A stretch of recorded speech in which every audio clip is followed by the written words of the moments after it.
Hi friends, இன்னைக்கு எல்லோரும் எப்படி இருக்கீங்க? ரொம்ப நாளுக்கு அப்புறம் ஒரு வீடியோ பார்க்க போகிறோம். என்ன வீடியோனா, இன்றைக்கி ஃப்ரைடேயோட பஞ்சமியும் சேர்ந்து இருந்திருக்கு. இன்றைக்கி வீட்டில் எப்படி சாமி கும்பிட்டோம், கோயிலுக்கு போனதை இந்த வீடியோவில் பார்ப்போம். காலிலேருந்தே ரொம்ப பாசிட்டிவாகவே இருந்துச்சு. இன்றைக்கி ஃப்ரைடேஸ் டியூஸ்டேனாலே கொஞ்சம் பாசிட்டிவாக தான் இருக்கும். அது இல்லாமல் பஞ்சமி வந்திருக்கா, எனக்கு இன்றைக்கி ரொம்ப பாசிட்டிவாக இருந்தது.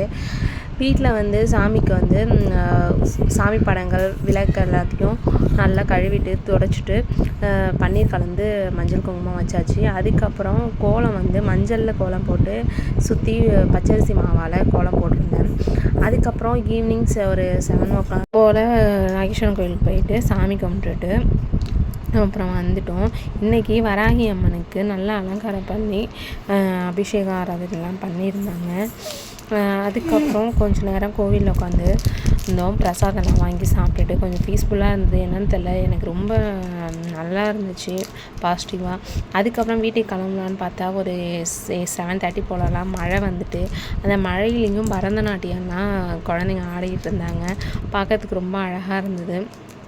உங்களுக்கு பரதநாட்டியம் பார்க்குறதுக்கு ரொம்ப பிடிக்கும்னா கமெண்ட் பண்ணுங்கள். அதுக்கப்புறம் கொஞ்ச நேரத்தில் மழை விட்டுட்டு வீட்டுக்கு கிளம்பலான்ட்டு வீட்டுக்கு கிளம்பியாச்சு. வீட்டுக்கு வந்துட்டு சாமி எல்லாத்துக்கும் விளக்கேற்றி வச்சுட்டு சாமியெல்லாம் நல்லா கும்பிட்டு முடிச்சிட்டோம். இப்படி தான் எனக்கு இந்த ஃப்ரைடே பஞ்சமி போணுச்சு. உங்களுக்கு எப்படி போணுச்சுன்னு கமெண்ட்டில் சொல்லுங்கள். என் வீடியோ பிடிச்சிருந்தால் லைக் பண்ணுங்கள். நான் ஏதாச்சும் தப்பாக பண்ணியிருந்தேன்னா கமெண்ட்டில் சொல்லுங்கள். Bye friends.